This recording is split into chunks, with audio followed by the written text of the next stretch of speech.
Je me suis fait gentiment agresser, figurez-vous, dans le jardin du curé l'autre jour, parce que je parlais en italien avec Giuseppe. Il faut dire que on voyait pas beaucoup ce Giuseppe jusqu'ici, parce qu'il était entièrement dominé par sa femme, et que comme sa femme est morte récemment, il n'est plus dominé par personne, même pas par lui-même d'ailleurs, il n'arrive pas à se dominer.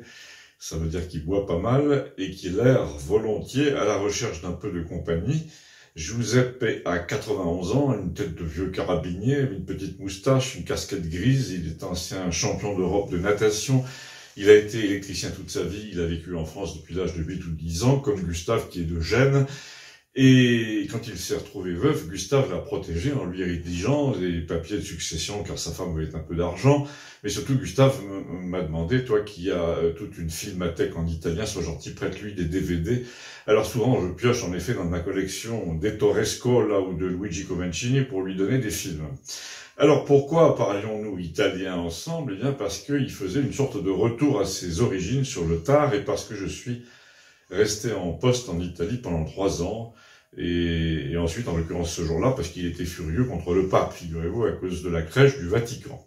Le hasard a voulu qu'il y ait avec nous ce jour-là Maxime, l'ancien adjoint à la culture de la mairie de Villeneuve, qui avait mis le sujet des crèches sur le tapis à cause du débat ridicule sur la laïcité, etc. Et pour compléter le tableau, Giuseppe était très pieux à l'italienne, c'est-à-dire avec chapelet, broche de buis, médaillon du Padre Pio partout dans sa maison. Ah, j'ai oublié de vous dire aussi que la raison pour laquelle je me suis rapproché de Giuseppe récemment, après la mort de sa femme, ce n'est pas seulement que nous parlions l'italien ensemble, mais qu'avec la complicité de sa fille, je lui ai installé un ordinateur de récupération et surtout l'Internet, la fameuse box, car nous avons la fibre ici depuis peu au village. Le tout dans un but très précis, voir la place Saint-Pierre en direct sur son écran 21 pouces par webcam, mais pas seulement, voir la place du Dôme à Florence aussi à 11 h du matin, avec les passants en mitouflés ou les gens qui longent la plage de Palerme avec leurs chiens. Donc nous parlions de tout ça, et Giuseppe avait l'air de me reprocher cet ordinateur du diable qui lui avait montré l'horrible crèche du Vatican l'avant-veille, et comme souvent il avait tendance à associer l'appareil à ce qu'on voyait dedans, un peu comme dans La vie est un long fleuve tranquille, vous savez, quand la grosse fille injurie la présentatrice de télé et crache sur le poste. Il me disait, c'est ça, si c'est ça ton ordinateur, tu peux te le remballer, tu diras à ma fille, j'en veux plus. J'étais occupé à le calmer quand Gustave est arrivé avec un ouvrier municipal qui posait des guirlandes de Noël autour de l'église. Le patron du café avait vu lui aussi à la télé la fameuse crèche vaticane. Alors je vous explique comment il nous l'a décrite. Une collection de santons d'1,50 m, 2 mètres en céramique, terre cuite peinte.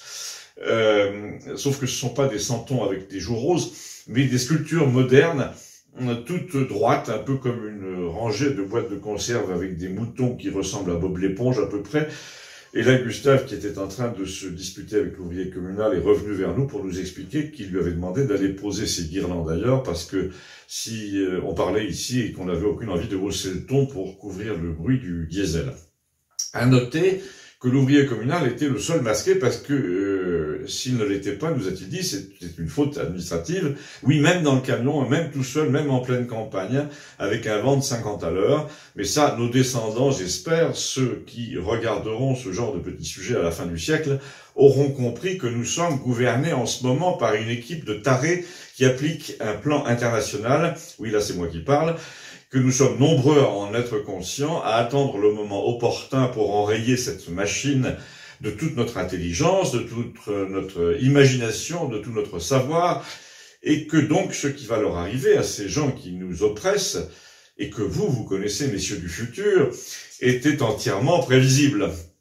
Donc, pour en revenir à la crèche, après cette digression personnelle, Gustave a entrepris de nous expliquer, pour l'avoir lu dans le journal, que cette crèche était issue d'un village rural du sud italien dans les années 70 et que cet art où les personnages avaient l'air de tuyaux de poils, cet art qu'on pouvait appeler primitif, était considéré comme passionnant évidemment par les critiques d'art.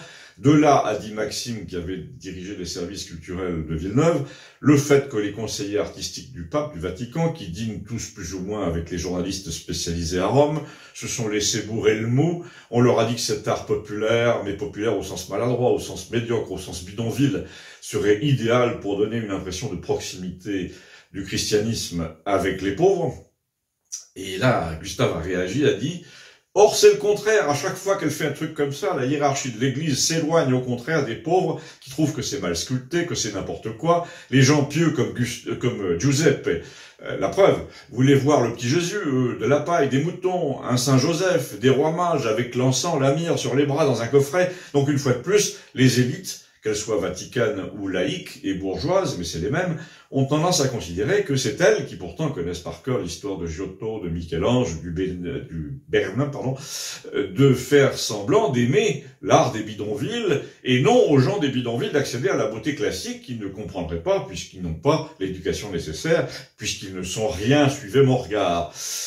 Alors nous dit Gustave, tu étends le principe à nos rapports avec le tiers-monde, c'est pareil, nos civilisations font semblant de s'incliner devant 3 totems grossiers par besoin de régression, d'autant, me suis-je permis d'intervenir, que la beauté classique, complexe, raffinée, humaniste, mystique, est perçue désormais comme une oppression, même et surtout en Italie, où le clergé brade les objets pieux pour acheter des vierges en inox. J'ai dirigé, et là c'est toujours moi qui parle, un établissement culturel en Italie, justement, pendant 3 ans, où, d'après les consignes du ministère des Affaires étrangères, ce qui était beau, traditionnel, artisanal, comme les hôtels baroques, les sculptures des cimetières, les frontons des palais, devait être considéré comme patrimonial et anecdotique, c'est-à-dire sans valeur artistique. Et où tous les objets en fil de fer, en revanche, issus d'un fonds d'art contemporain, avaient le droit, eux, de plastronner sous les lambris. Et Giuseppe est revenu à la charge sur le thème, justement, si c'est pour voir une crèche comme ça sur la place Saint-Pierre, tu peux remballer ton ordinateur. Du coup, j'ai expliqué aux autres qui disaient des bêtises, parce qu'ils étaient au contraire absolument fascinés par le fait qu'on pouvait voir d'autres lieux en direct partout sur la Terre. Et là, il nous a bien divertis, parce que de la crèche Vaticane, il est passé tout de suite au pape en disant « Mais c'est n'importe quoi, ce type qui n'est même pas européen, tu vas pas me dire qu'il n'est pas tombé sur la tête. » Il parlait du pape. Là, on a vu arriver l'abonné au monde, mécréant notoire, qui considère la religion comme une sorte de sujet pour psychanalyste, et qui a dit...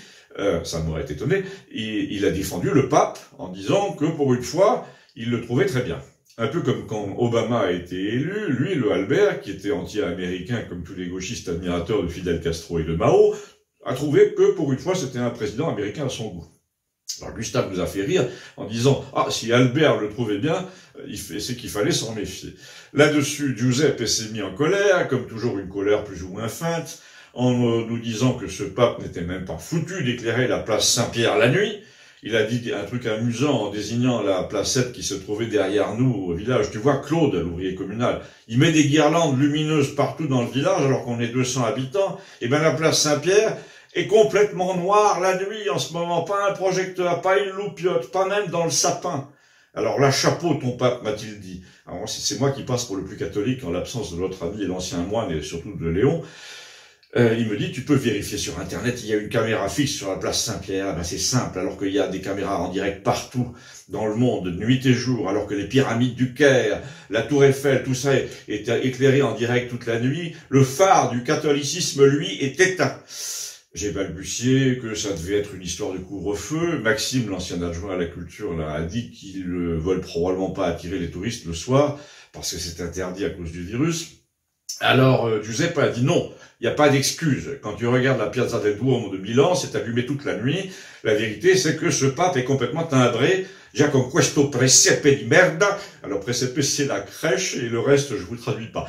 Et il continue, sur le même ton. Donc, après la crèche, il y a ce Vatican qui est plongé dans le noir toute la nuit pour les internautes du monde entier. Ton pape a supprimé la messe de minuit, ça va être à 19h. En plus, il passe son temps à humilier les catholiques en leur disant d'embrasser des migrants qui ont fait 6000 km pour venir t'expliquer que ton chien est impur. Ma basta così. Ça, c'était donc la colère du Giuseppe. Et là, Maxime a dit, il faut reconnaître que le monde catholique a beaucoup perdu cette ferveur intelligente, charitable qu'il avait autrefois, à l'époque de l'abbé Pierre, par exemple, même ici à Campagnole. Je profite de ce que Léon n'est pas là pour vous raconter ce qu'il m'a dit l'autre jour. Il est complètement furieux, lui aussi, contre le pape et les évêques, parce qu'il n'y en a pas un, m'a-t-il dit, pour oser s'élever en ce moment publiquement contre la ruine programmée, entièrement délibérée, des gens modestes, des petits artisans, des cafetiers minuscules, des gens qui ont du mérite et à qui on dit c'est comme ça, tant pis, vous n'êtes plus dans le coup, vous vendrez votre affaire, vos murs si vous les possédez, vous vivrez de subventions, et puis c'est tout.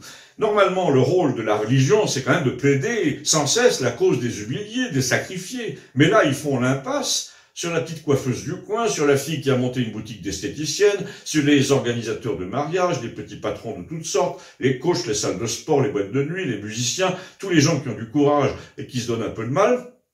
Ils ignorent complètement la détresse d'un tiers de la population pour adopter sans réfléchir toutes les consignes qu'on leur impose. En plus, ces évêques se précipitent dans les foyers d'accueil pour migrants économiques, là, comme si la misère était plus intéressante quand elle arrive par bateau, encadrée par les porte-voix des ONG, que la nôtre. Ça, c'est la première chose. Léon m'a dit, c'est incroyable, cette façon de ne jamais regarder les gens qui souffrent au pied de sa propre maison pour donner toujours plus à des associations basées, elles, au Sri Lanka et partout.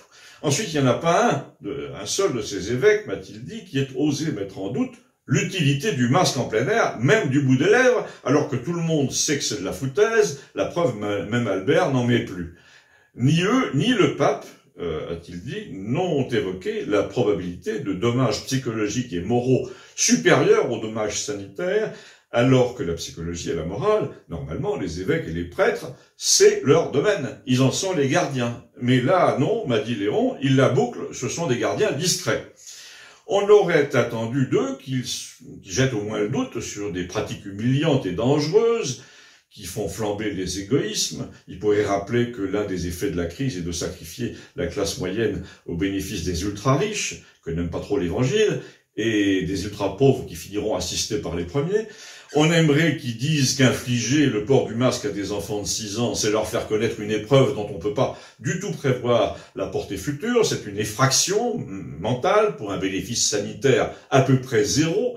Mais là, on dirait que la hiérarchie catholique est entièrement soumise à un ordre futur qu'on nous impose, non seulement soumise, mais complice. Quand tu regardes, en fait, le clergé n'est pas du tout réfractaire à l'ordre qui vient, et qui ne vient pas de Dieu. Il le respecte, il se plie à ses règles pour ne pas avoir d'ennui. C'est donc un clergé qui ressemble à celui qui tolérait le communisme en Pologne avant Jean-Paul II, un clergé qui a choisi de la fermer, un clergé à la Ponce Pilate, et d'ailleurs le pape François, c'est le grand dame de son existence, a fait partie longtemps de ce clergé-là, qu'il a fermé devant les militaires.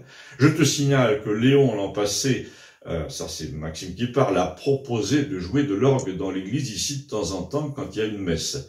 Je le sais bien, je lui ai dit, c'est moi qui ai proposé de lui installer mon orgue dans l'église, les jours de cérémonie. Eh ben, m'a dit Maxime, les gens qui sont chargés des chants et de la liturgie des 10 communes de la paroisse élargie de Campagnole ont dit non merci, pas de musique. Les 3 dames qui chantent leurs 2 cantiques avec une voix de chèvre, voilà, apparemment ça suffisait aux besoins des paroissiens.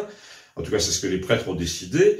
Alors que quand on a entendu Léon à l'orgue, c'est quand même autre chose. Tu entends l'évidence de l'existence de Dieu. Tu te dis pour qu'il y ait des gens aussi doués que ça vient forcément de plus haut.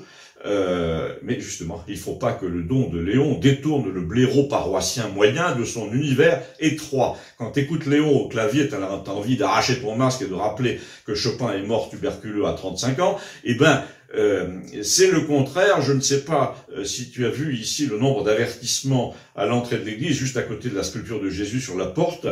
Ici, le port du masque est obligatoire, du gel hydroalcoolique partout, des panneaux plastifiés écrits en rouge et en bleu. Non, mais c'est une église ou c'est un dispensaire?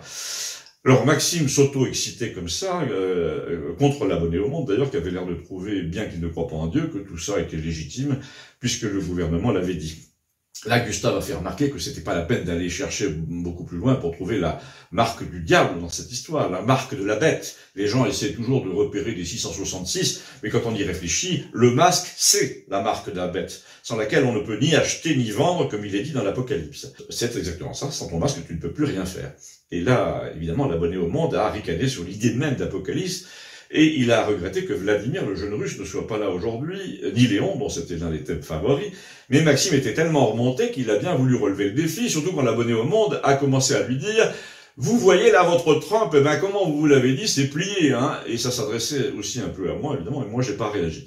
En fait, personne n'avait tellement envie de reparler des élections américaines, surtout par égard pour Giuseppe, qui n'était pas au courant de tout, et à qui on n'allait pas expliquer ce feuilleton depuis le début à 91 ans. Mais là, il s'est produit une chose amusante. L'abonné au monde a commencé à jouer avec le sujet de la défaite de Trump, comme un chat qui pousse sa balle et qui se raconte qu'elle a bougé toute seule pour pouvoir sauter dessus après avoir remis le derrière. en la prenant pour une souris, et il a déroulé lui-même ce qu'il appelait le narratif. Oui, parce que les lecteurs du Monde, quand ils racontent ce que pensent les autres, ils prennent toujours des pincettes comme s'ils faisaient de la médecine légale. Donc, dans le narratif des Trumpiens, selon lui, il y avait le complot mondial à Davos, le forum économique annuel, c'était plein de méchants qui œuvraient pour plonger les peuples dans la servitude, des méchants qui avaient pour copains Joe Biden, Hillary Clinton, Bill Gates, lequel était obsédé par l'idée de vacciner tout le monde, la population mondiale entière.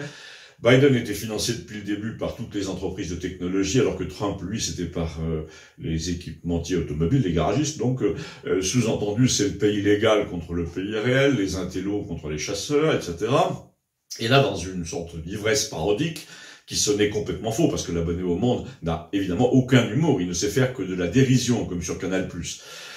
Dans une ivresse de méchanceté, donc notre type, en roue libre, continue sur le thème, à présent que Trump a perdu ceci ou cela, ou plutôt comme on dit par ici, patin coup fin, je lui ai fait observer que jusqu'au 20 janvier, il n'avait pas perdu, tout était possible, histoire de le relancer pour qu'il se plante, et il est reparti en effet tout de suite, en me disant, ah, c'est ça. Alors j'ai pas bien compris, donc en fait il n'a pas perdu, les élections, c'est Trump qui va les gagner, c'est ça. Et là, Gustave, qui s'est énervé dans son coin, lui a dit « Non, même toi, tu auras peut-être entendu dire qu'il essayait de réunir un dossier technique sur les fraudes des machines Dominion et de leurs logiciels d'arnaqueurs qui ont été changés 2 fois le soir du dépouillement. Sauf qu'il n'y a rien dans le dossier, a dit l'abonné au Monde. » Écoute, c'est pas en répétant ça à chaque fois que tu vas faire passer ce mensonge. Il y a toutes les preuves, au contraire, d'une fraude massive, y compris dans le cœur des machines à voter, qui sont justement en train d'analyser. Et l'abonné au Monde a repris immédiatement le chapelet des objections du genre ça porte sur 300 votes ici ou là, rien de décisif, la preuve, comment tu expliques que la justice n'ait retenu aucune plainte. Je ne sais pas, apparemment, même moi, je les ai lus, les preuves, ce sont les machines qui ont été programmées sciemment pour mentir, un peu comme toi, a dit Gustave, et apparemment, on pouvait changer la programmation à distance, un peu comme toi aussi. Oui, parce que quand Macron dit un truc, hop, le lendemain, tu dis la même chose, c'est bizarre. Ah oui, parce que a dit le lecteur du Monde à Giuseppe, qui était le plus naïf sur ces questions, et un peu à Maxime aussi, il est vrai, la dernière mode maintenant, c'est de dire qu'on a changé les votes pendant le comptage en partant de l'Europe et même de l'Iran et de la Chine. Allez hop, pourquoi pas, tant qu'on y est. Et là, Gustave lui a dit, attends, je vais te dire pourquoi, et non pas pourquoi pas. Alors pourquoi quoi? Pourquoi Trump essaie de prouver en ce moment que des pays étrangers sont intervenus dans le vote américain pour actionner les machines à distance? Mais qu'est-ce que ça change, a dit l'autre? Biden a gagné, il a gagné. Je sais que c'est dur pour toi, mais quand même, accepte-le. Note déjà, a dit Gustave, qu'ils ont prouvé largement que toutes les machines à voter étaient connectées au réseau Internet, ce qui est parfaitement illégal. Mais attends, je vais te dire, ce qui risque d'être assez dur pour toi dans le futur immédiat et pour tes amis, c'est que si Trump arrive à prouver qu'il y a eu changement du nombre de votes à distance en provenance de l'Allemagne, même sur un seul bureau au fond du Michigan, même si ça rapporte que 300 votes de plus à Biden, non seulement Biden est disqualifié à jamais, mais tout le système tombe. Donc, a dit Gustave, dans cette hypothèse, on se fout de savoir quel nombre de voix les sépare et combien ils ont de grands électeurs. Trump non seulement reste président, mais aspire publiquement au départ en prison de son adversaire. Oui, ça s'appelle un coup d'État. Tu prônes donc un coup d'État, dit l'abonné au Monde. Bah non, a dit Gustave, notre ami écrivain, parlait de moi, m'a expliqué qu'il est assez malin, ce Trump, pour avoir incité l'adversaire à la fraude et qu'il avait, toujours ce Trump, fait passer en 2018 un décret assez habile qui disait que toute immixtion de l'étranger dans un processus interne à la vie américaine, donc les élections, était passible des sanctions les plus lourdes. Cette histoire de vote en provenance de l'Allemagne, c'est du pipeau, a dit l'abonné au Monde, tu veux pas croire ça. Si tu me dis qu'il fait fabriquer des preuves pour rester au pouvoir, c'est bien ce que je dis, c'est un coup d'État, me dit-il. Ben non, parce que justement, il a choisi d'aller perdre au pénal et d'avoir l'air tout désolé que les juges n'aient pas eu le courage de lire son dossier, pendant que dans la coulisse, les services du renseignement militaire et leurs unités informatiques se démènent en ce moment même encore pour prouver qu'il y a eu accès aux machines à compter de l'étranger le soir du dépouillement. Et là, désolé mon cher ami, mais jusqu'au 20 janvier, les programmeurs de l'armée, les gens de chez Julian Assange, les hackers russes, comme nous l'a dit Vladimir l'autre jour, vont se démener pour faire cracher aux machines les bordereaux des échanges et pour les soumettre à la communauté des programmeurs du monde entier. Tout ça, c'est des rumeurs, a dit l'abonné au Monde, sans fondement. Non, non, il y a des documents, a répondu Gustave. D'ailleurs, notre ami, il parlait de moi, s'il fait sa chronique là-dessus, en mettant un en français que je vais lui donner, c'est pas mal, on comprend à sa lecture que toutes les machines à compter étaient aussi vérolées par des logiciels destinés à orienter les résultats. Ce que je comprends pas, dit notre Albert un peu acculé, c'est pourquoi vous ne voulez pas admettre tous démocratiquement une défaite. Parce que ta démocratie, si ce qu'on dit se confirme, vous vous asseyez dessus depuis 20 ans dans tous les pays, tout en nous la servant matin, midi et soir avec vos salades et la complicité de la Chine, le pays le moins démocratique de la Terre et le plus menteur. Vous nous mentez à propos de tout, du Covid. Il y a bien un moment où la vérité va triompher et je souhaite que ce moment soit arrivé, a dit Gustave. Ce besoin de vérité, c'est la marque même du fascisme, a répondu Albert. Alors là, putain, a dit Gustave, mais il fallait la sortir, celle-là. Et là, Giuseppe, qui avait connu Mussolini, puisqu'il avait, fui l'Italie avec ses parents en 38, a dit, attends, ne parle pas de fascisme, tu sais pas ce que c'est. Moi, je peux te dire que les types qui rasent les murs avec leurs masques, et qui te dénoncent si tu n'en portes pas, les prêtres qui la bouclent terrorisés, le pape qui fait profil bas, les magasins qui ferment alors que d'autres restent ouverts, les gens internés en hôpital psychiatrique ou mis en garde à vue de manière préventive, les radiations du Conseil de l'Ordre, la parole unique à la télé et à la radio, les artistes du showbiz qui mouftent pas, ou encore pire, qui font la promotion du masque ou du vaccin, la collusion avec l'Allemagne qui prend les mêmes mesures que toi et qui dit les mêmes conneries à 3 jours d'intervalle. C'est ça le fascisme. L'Italie a déjà donné avec Mussolini, et là on est en plein dedans. Et donc, a dit l'abonné au Monde, c'est Trump qui va vous en sortir, c'est ça. Et Giuseppe, qui a presque des boules d'enfant malgré son grand âge, a répondu, moi, je fais confiance à Gustave pour que Trump gagne. À bientôt, merci.